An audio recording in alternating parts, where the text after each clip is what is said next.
இந்த அற்புதத்தை பார்த்த இஸ்ரவேல் மக்கள் தேவன் மீதும் மோசேயின் மீதும் நம்பிக்கை வைத்தார்கள். ஆனந்தத்தோடு தேவனை துதித்து பாடினார்கள். சில நாட்களுக்கு பிறகு இஸ்ரவேல் மக்களுக்கு பயணத்தின் போது தாகம் ஏற்பட்டது. குடிப்பதற்கு தண்ணீர் இல்லை என்று மோசேயிடம் கூச்சலிட்டார்கள். ஆனால் அங்கே உள்ள தண்ணீர் கசப்பாக இருந்தது. மோசே தேவனிடம் முறையிட்ட போது தேவன் காட்டிய ஒரு மரத்தின் கிளையை தண்ணீரில் போட்டான். உடனே அந்த தண்ணீர் இனிப்பாக மாறியது. அதன் பின்பு 2 மாதங்கள் கழிந்தது. இஸ்ரவேலர்கள் சீனு என்ற இடத்திற்கு வந்தார்கள். இஸ்ரவேல் மக்கள் சாப்பிடுவதற்கு நல்ல சாப்பாடு இல்லை என்று மோசேயிடம் முறையிட்டார்கள். மோசே மறுபடியும் தேவனை நோக்கி வேண்டிய போது தேவன் செய்ய போகும் காரியத்தை மோசேய்க்கு சொன்னார். மோசே இஸ்ரவேல் மக்கள் அனைவரையும் அமைதியாக இருக்கும்படி சொல்லி, தேவன் இன்று உங்களுக்கு மாலை நேரத்தில் மாமிசமும் நாளை காலை நல்ல உணவும் வானத்திலிருந்து தேவன் பொழியச் செய்வார் என்று மோசே இஸ்ரவேலர்களுக்கு சொன்னான். மோசே சொன்னது போல அன்று மாலை வானத்திலிருந்து புறாக்கள் விழுந்தது. மறுநாள் காலையில் வானத்திலிருந்து மன்னா பெய்தது. இஸ்ரவேல் மக்கள் வனாந்தரத்தில் இருந்த 40 வருடங்கள் இது போன்ற தேவன் அவர்களுக்கு செய்த நன்மையை அனுபவித்தார்கள். சில நாட்களுக்கு பிறகு இஸ்ரவேல் மக்கள் பயணத்தின் போது தாகம் ஏற்பட்டதினால் மோசேயிடம் சென்று, நீர் எங்களை இப்படி துன்பத்தை அனுபவிப்பதற்காகவா கொண்டு வந்தீர் என்று கலகத்தோடு கூச்சலிட்டார்கள். மோசே மக்களின் துன்பத்தை சொல்லி தேவனிடம் வேண்டினான். பிறகு தேவனின் கட்டளையின்படி இஸ்ரவேல் மக்கள் ஓரேபு என்ற இடத்திற்கு சென்றார்கள். அப்போது மோசே ஒரு பாறையை அடித்தவுடனே தண்ணீர் புறப்பட்டு வந்தது. மக்கள் அனைவரும் தண்ணீரை குடித்து தாகத்தை தீர்த்து கொண்டார்கள். சில நாட்களுக்கு பிறகு அமாலேக்கியர்கள் இஸ்ரவேலரின் மீது யுத்தத்திற்கு வந்தார்கள். மோசே சில வீரர்களை யோசுவாவிடம் அனுப்பினான். போரின் போது மோசே தன்னுடைய கையை உயர்த்திய உடனே இஸ்ரவேல் படை வெற்றி பெற்றது. அமாலேக்கியர் படை தோற்றது.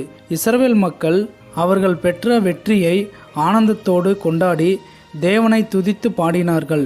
மோசேயின் மாமனாரான எத்ரோவும் மோசேயின் மனைவியான சிப்போராலும் தன்னுடைய 2 மகன்களையும் அழைத்து கொண்டு மோசேயினிடத்திற்கு வந்தாள். சிப்போரால் சர்வ வல்லமையுள்ள தேவனாகிய கர்த்தர் எல்லா தேவர்களை பார்க்கிலும் உயர்ந்தவர் என்று தெரிந்து கொண்டேன் என்றாள். இஸ்ரவேல் மக்கள் 3ஆம் மாதத்தில் சீனாய் மலையை அடைந்தார்கள். தேவன் மோசேயை சீனாய் மலை மீது வர சொன்னார். இஸ்ரவேல் மக்கள் தேவனுக்கு கீழ்ப்படிந்து நீதியோடு வாழ்வதற்கு தேவையான 10 கட்டளைகளை 2 கற்பலகையில் மோசேயிடம் தேவன் கொடுத்தார். அதற்கு மோசேயின் பிரமாணங்கள் என்று பெயர். மோசே சீனாய் மலைக்கு சென்று 40 நாள் ஆன பிறகு கீழே இஸ்ரவேல் மக்கள் பொறுமையை இழந்தார்கள். அவர்கள் ஒரு கன்றுக்குட்டியை ஆரோனிடம் செய்ய சொன்னார்கள். எங்களை வழிநடத்த ஒரு விக்கிரகத்தை செய்யும்படி ஆரோனை மிரட்டினார்கள். அப்போது ஆரோனும் இஸ்ரவேலர்களை பார்த்து, உங்களிடம் இருக்கும் தங்கத்தை தரும்படி கேட்டான். அவர்கள் கொடுத்த தங்கத்தை உருக்கி ஒரு தங்க கன்றுக்குட்டியை செய்தான்.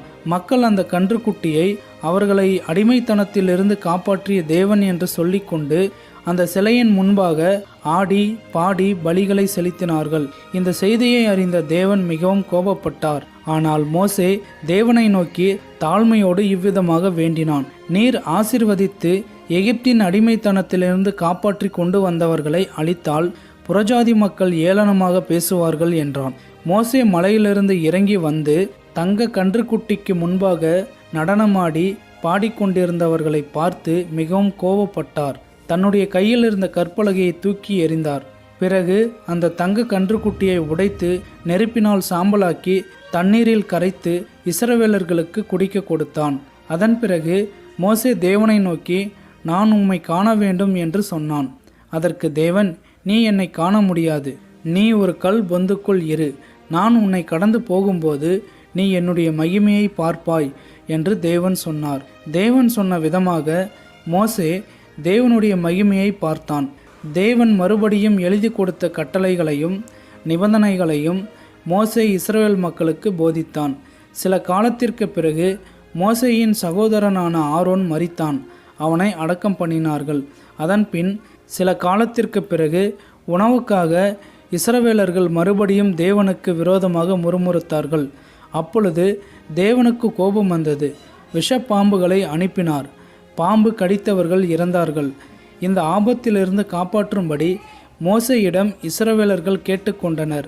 மோசே தேவனிடம் வேண்டினான். தேவன் சொன்ன விதமாக ஒரு வெண்கலப் பாம்பை செய்து ஒரு கோலின் மீது வைத்தான். பாம்பினால் கடிப்பட்டவர்கள் அந்த கோலின் மீது உள்ள வெண்கலப் பாம்பை பார்த்த உடனே சுகம் பெற்றார்கள். மேலும் இஸ்ரவேலர்களை பல அரசர்களும் இனங்களும் அவர்களுக்கு எதிராக யுத்தத்திற்கு வந்தார்கள். ஆனால் தேவனுடைய துணையால் இஸ்ரவேலர்கள் வெற்றி பெற்றார்கள். 40 நாள் போக வேண்டிய பயணத்தை 40 வருடங்கள் போனார்கள். அதற்கு காரணம் இஸ்ரவேலர்களே. தேவன் மோசேக்கு கானான் தேசத்தை காண்பித்தார். மோசேயைப் போல உண்மையும் நீதியும் சாந்த குணமும் நிறைந்த தீர்க்கதரிசி யாரும் இல்லை.